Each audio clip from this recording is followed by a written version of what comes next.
Olá, sejam bem-vindos e bem-vindas a mais um episódio dessa série Professor Independente. Eu sou o Arthur, professor de inglês. Hoje eu tô sozinho. Resolvi gravar esse vídeo por causa de algumas conversas que eu tive ao longo das últimas semanas envolvendo dinheiro. E eu acredito que eu tenho algumas contribuições e algumas lições que eu aprendi e também que eu ouvi outras pessoas falando sobre ao longo das entrevistas que podem contribuir bastante para a organização financeira. Então, nesse vídeo, eu vou falar sobre 8 principais lições financeiras que eu aprendi ao longo da minha vida enquanto professor independente. Sem mais delongas, vamos direto ao ponto para a primeira dessas lições, que é: seja MEI. Não é simplesmente pela regularização ou por sair da informalidade, porque afinal de contas você pode praticar a sua atividade sendo CPF, sendo pessoa física. Mas tem várias vantagens de ser um MEI que às vezes a gente nem enxerga direito. E se você quiser um pouco mais de informação, um detalhamento maior dessas informações, tem uma entrevista no meu canal, né, nessa playlist, com o Fábio Bacchini, que é o meu contador. Dá uma olhada nessa entrevista, porque lá tem muito mais informações sobre vantagens e eventualmente até desvantagens, mas financeiramente falando bastante das vantagens sobre o ser MEI, o que você pode contar a partir do momento que você abre o MEI. Mas só reiterando alguns dos principais pontos dessa conversa, eu queria lembrar que o MEI é uma coisa que te ajuda, primeiro de tudo, na diminuição da tributação. Porque se você precisa emitir alguma nota, ou se você precisa pagar imposto em cima de rendimento de pessoa física, para você justificar os seus rendimentos de pessoa física, a tributação em cima dos rendimentos de pessoa física é muito maior.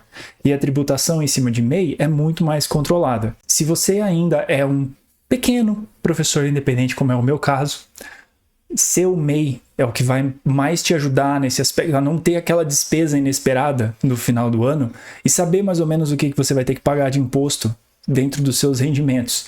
E é um imposto muito mais controlado do que se você for pessoa física. Além disso, o MEI ele permite algumas outras coisas, algumas outras vantagens, como é o caso, por exemplo, de conseguir tirar uma licença paternidade, uma licença maternidade, conseguir tirar uma licença saúde, que eu acredito que seja um salário mínimo. Eu, particularmente, não precisei fazer isso até esse momento, mas existe essa possibilidade de você tirar essas licenças sendo MEI. Pode ser que o seu rendimento caia por um determinado momento, ainda assim é um certo conforto poder lidar com essa rede de apoio, essa rede de segurança que o MEI oferece. E uma outra vantagem do MEI também é a questão da aposentadoria. O MEI ele garante uma aposentadoria de um salário mínimo até a situação de hoje. A gente não sabe como é que vai ser a situação da Previdência no futuro, mas ele garante uma aposentadoria mínima, né, por menor que seja, mas ele ainda é uma forma de você investir e poder colher os frutos disso lá para frente, considerando que as coisas vão ficar da forma como estão. A segunda recomendação, em termos financeiros que eu tenho, tenha uma reserva de emergência. Se você não tem uma reserva de emergência, eu acho que essa tem que ser a sua prioridade nesse momento. Bom, o que é uma reserva de emergência? Uma reserva de emergência é uma reserva que equivale a uma grana que você consegue tirar a qualquer momento, que ela tem alta liquidez e que tem um rendimento que pelo menos vença ou pelo menos seja equivalente à inflação e que você pode retirar ela a qualquer momento sem ter que pagar qualquer tipo de taxa ou tarifa por causa disso. Essa reserva de emergência, ela pode variar de acordo com as realidades de cada um. Tem pessoas que optam por reservas de emergência de 3 meses, de 6 meses, de 9 meses, de 1 ano. Fica muito a critério de cada um. Eu tenho uma reserva de emergência de 1 ano. Ela equivale a 1 ano de gastos da minha vida. Então, se eu continuar com o padrão de vida que eu tenho hoje, eu consigo manter os meus gastos por 1 ano. Eu não estou falando não estou falando do que entra, eu estou falando do que precisa sair para eu conseguir manter as minhas contas, manter a minha vida em dia, caso eu, vamos supor, não consiga trabalhar por 1 ano.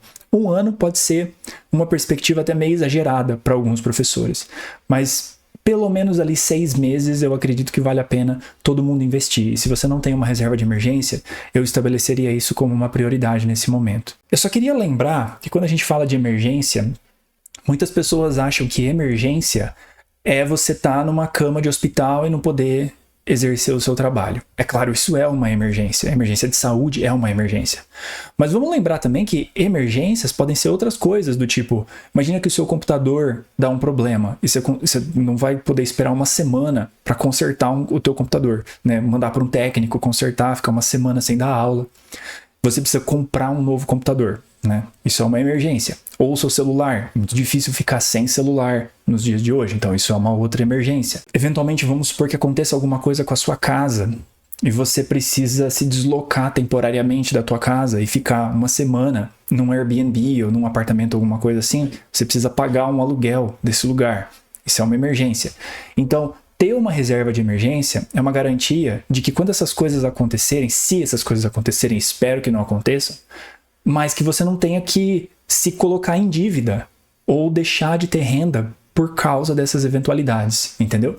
Ou que pelo menos o dano que seja causado seja mínimo. E aí você usa parte da sua reserva de emergência para poder lidar com essas situações e aí você repõe esse valor equivalente posteriormente. Só lembrando de coisas que não são emergência: capacitação não é emergência, viagem não é emergência. Essas coisas é importante a gente colocar isso na balança, porque alguns professores confundem. Falam, eu tirei da minha reserva de emergência para poder investir nesse material, nesse curso, nisso. Lembrando que essas coisas não são emergência, tá? E a gente vai falar dessas coisas posteriormente. Mas se você não tem uma reserva de emergência, eu estabeleceria isso como uma prioridade. A terceira dica que eu tenho para professores é: opte pela venda de pacotes de aula e não de hora-aula e de aulas avulsas. Eu demorei um pouco para conseguir perceber isso. E eu demorei um pouco para talvez criar a coragem de começar a vender as minhas aulas na forma de pacote. Mas aí eu fui perceber, às vezes a gente tem essa relutância de que isso vai causar estranheza para os alunos, mas eu comecei a perceber que não só a venda de pacotes é mais vantajosa para mim, como também dá uma perspectiva melhor para o aluno do quanto que ele vai gastar. Se você chega para um aluno e você fala que a sua hora-aula é tanto, é como se, vamos supor que você paga, vamos supor que você pagasse a sua internet pelo uso. E aí o seu provedor de internet, ele cobra por dado que você faz download. O que vai acontecer? Você vai querer economizar ao máximo nos downloads que você faz para você pagar a menor quantidade possível de internet, certo? O seu aluno, quando ele vê que a sua hora-aula é tanto, e ele não enxerga aquilo, a disposição daquilo dentro de um período de tempo, que é, por exemplo, um semestre, um ano, ele tende a querer arranjar brechas nessa relação para poder economizar ao máximo. Uma pessoa que busca por desconto, que busca por bons negócios, no sentido, né, de pagar barato por serviços, é uma pessoa que vai querer economizar nesse aspecto. E quando você começa a oferecer suas aulas por pacote, eu acho que você está fazendo duas grandes coisas aqui. A primeira delas é você estar colocando para o aluno em perspectiva, no caso para o seu potencial cliente, né, em perspectiva, quanto que ele vai pagar dentro de um determinado período de tempo e quanto que aquilo corresponde ao salário dele, ao que ele consegue investir nesse serviço. Uma pessoa que quer levar o aprendizado de inglês a sério é uma pessoa que vai olhar para aquilo como precisar investir naquilo ao longo do próximo ano, ao longo dos próximos anos. É uma pessoa que entende a necessidade de ter uma regularidade naquilo por um determinado período de tempo. Então, quando você oferece pacotes, você dá uma perspectiva melhor de como é que vai ser o gasto e uma perspectiva até mais previsível de como é que vai ser o gasto daquela pessoa ao longo de um tempo, né? O investimento que ela vai fazer ao longo do tempo. Dá a opção daquela pessoa pagar, inclusive, à vista, se ela quiser se manter, garantir, né, criar essa própria motivação para si mesma, para se manter estudando ao longo do período. Então essa é uma das vantagens, é a vantagem do aluno também poder enxergar o investimento que ele vai ter que fazer dentro de um determinado período de tempo. Outras vantagens também existem, eu acho que principalmente existe uma vantagem pedagógica, de você poder, por exemplo, eu trabalho com contratos de 16 aulas ao longo do semestre, porque as minhas aulas acontecem uma vez por semana. Nessas 16 aulas, os meus alunos já têm uma perspectiva que eles vão ter 16 aulas, eles já estão na expectativa do conteúdo das 16 aulas e eles entendem que essas 16 aulas elas vão completar um ciclo. Então isso também ajuda da perspectiva pedagógica do aluno enxergar de onde que ele está partindo, para onde que ele vai, criar uma certa expectativa e querer se manter nesse processo, fechar esse ciclo. Então isso tende a ajudar bastante em termos financeiras para o aluno, em termos pedagógicos. E a terceira vantagem, acho que eu falei só duas, né? Mas a terceira vantagem disso é que também isso tem vantagens financeiras para o professor que está cobrando. Porque a partir do momento que você cobra por pacotes de aula, isso te dá a possibilidade de ter previsibilidade de entrada de dinheiro. Então você pode, por exemplo, organizar pacotes de aula em que você dá aula por um determinado período e que você consegue ainda tirar um período de férias e oferecer para o aluno a possibilidade de parcelamento daquilo dentro de um determinado período, de um determinado intervalo. Você dá 5 meses de aula, tem 1 mês de férias no semestre, por exemplo, e você oferece para o aluno a possibilidade de parcelar em 6 vezes. Isso vai te dar o pagamento nos 5 meses que vocês estão em aula e um adicional no período de férias. E veja, eu não estou dizendo aqui que o aluno está pagando as suas férias. O aluno está pagando uma parcela da aula que ele recebeu. E isso fica claro para o aluno também. Assim ele não sente como se ele estivesse pagando para não ter aula. Não, ele só está pagando o remanescente de uma aula que ele teve anteriormente. Espero que tenha ficado claro. Quarta dica. Observa os seus rendimentos do ano e não do mês. Você não pode olhar para os seus rendimentos mês a mês. Assim como é esperado, você tem que tirar férias, você tem meses de menos atividade, meses de mais atividade. Mas a questão que você precisa se fazer é quanto que você quer faturar no ano e não no mês. Olha para os seus rendimentos do ano. Isso vai facilitar você perceber quanto que você tem que tirar no ano, o quanto de aulas que você está disposto a dar no ano. Então, por exemplo, o ano, ele tem, se eu não me engano, ele tem 52 semanas, ou alguma coisa assim. Posso me corrigir posteriormente, mas ele tem 52 semanas. Eu me proponho, dessas 52 semanas, eu me proponho a trabalhar por 48 semanas. Tem 4 semanas que eu não faço absolutamente nada, e tem 4 semanas que eu trabalho de uma forma reduzida, de uma forma mais desacelerada. E eu consigo prever, de acordo com essa quantidade de semanas, eu consigo prever quantos alunos eu tenho que ter ao longo do ano, e eu consigo ver a distribuição dos meus alunos ao longo do ano de forma a ter aquela renda dentro do meu ano. Tendo essa noção melhor de quanto eu preciso para me manter no ano, eu também consigo ter uma boa noção do quanto que eu preciso ter excedente a isso. Porque se eu gasto X, eu preciso ganhar mais do que X. Para conseguir tanto lidar com emergências, quanto para ter meu lazer, quanto para ter algumas outras coisas em volta disso. E aí eu não fico simplesmente naquela dança de entra tanto no mês, eu gasto tanto no mês. Aí vou esperar o salário do mês seguinte. Aí entra tanto no mês, aí eu posso gastar mais naquele mês. Mas no mês seguinte entra menos, eu preciso gastar mais. E aí existe muito... Aí você corre o risco muito grande de começar a se meter em dívidas. Com cartão de crédito, pegando empréstimo, né, pegando dinheiro com outra pessoa. Então não queremos que isso aconteça. Então, para que isso não aconteça, olhe os seus gastos ao longo do ano. Isso também te ajuda a prever gastos que são, por exemplo, coisas que não acontecem todos os meses, né? Por exemplo, alguns meses vem uma paulada de IPTU, de IPVA, imposto de renda. Então, vem essas pauladas ao longo do ano, aí você tem que pagar uma assinatura de uma plataforma que você está usando. Então, você tendo essa perspectiva do quanto você precisa ao longo do ano, se você não tem isso, faça essa planilha agora. Então, você tendo essa perspectiva de quanto você gasta ao longo do ano, você também tem uma perspectiva de quanto você precisa ganhar ao longo do ano e o quanto que isso te dá de valorização, né, de excedente, para você conseguir investir no seu negócio e aprimorar cada vez mais a sua renda. Quinta dica, relacionada a essa quarta dica. Tenha contas separadas. Eu falo que é importante a gente olhar para os nossos gastos e para os nossos rendimentos ao longo do ano inteiro, mas tem gente que tem essa dificuldade, eu entendo e eu respeito isso, tem gente que tem essa dificuldade de olhar aquela grana na conta e perceber que aquela grana não é para ser usada naquele momento.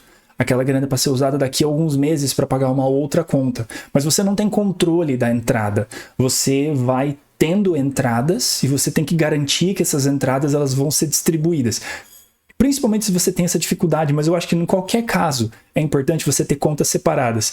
Tenha uma conta pela qual o dinheiro entra para você e tenha uma outra conta porque você consiga direcionar os seus recursos de uma forma um pouco mais regular, um pouco menos variável do que o que entra, para você como se você estivesse se pagando um salário. Então tenha uma conta, pague um salário mensal para você Porque se o rendimento parar e ainda tiver uma certa reserva nessa primeira conta, você ainda consegue se pagar talvez 2 salários sem precisar ter mais rendimentos nessa conta. Então a vida do autônomo ela exige esse tipo de equilíbrio, essa noção de que aquele dinheiro que está disponível na tua conta não é um dinheiro para você usar naquele momento, não é um dinheiro para você gastar no seu lazer naquele momento, ele é uma grana que vai precisar ser usada daqui a um tempo. Então, uma forma de ajudar a manter esse controle é ter essa conta de entrada. E se você tiver dificuldade nessa transposição, uma coisa que você talvez pode fazer, estou dizendo nessa conexão, né, entre contas, uma coisa que você pode fazer é talvez pedir ajuda para uma pessoa de confiança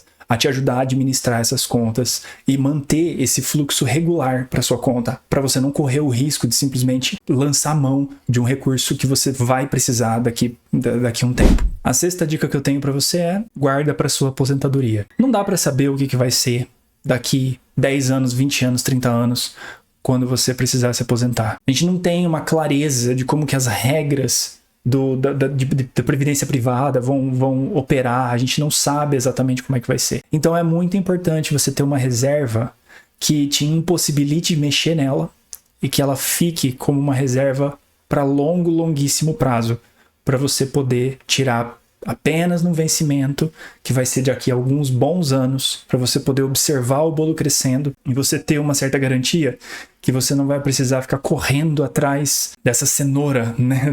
Eu tô pensando na expressão em inglês, mas você não precisar ficar correndo atrás desse incentivo o tempo todo e você poder ter uma idade que você vai falar, bom, agora eu vou ou descansar completamente ou eu vou simplesmente trabalhar com as coisas que eu gosto, que me dão prazer e diminuir muito o ritmo do meu trabalho. Então é importante você ter essa reserva. A gente precisa lembrar, quando você fala nesses investimentos de longuíssimo prazo, nós estamos falando de juros compostos. E o melhor fator que existe para juros compostos é o tempo. O tempo é o seu maior aliado nesse aspecto. Porque quando você pega um investimento de 10% ao ano, que hoje não é difícil de conseguir, você pega um investimento de 10% ao ano, você está falando de dobrar a quantidade de dinheiro que você colocou naquele investimento num período de 4 anos.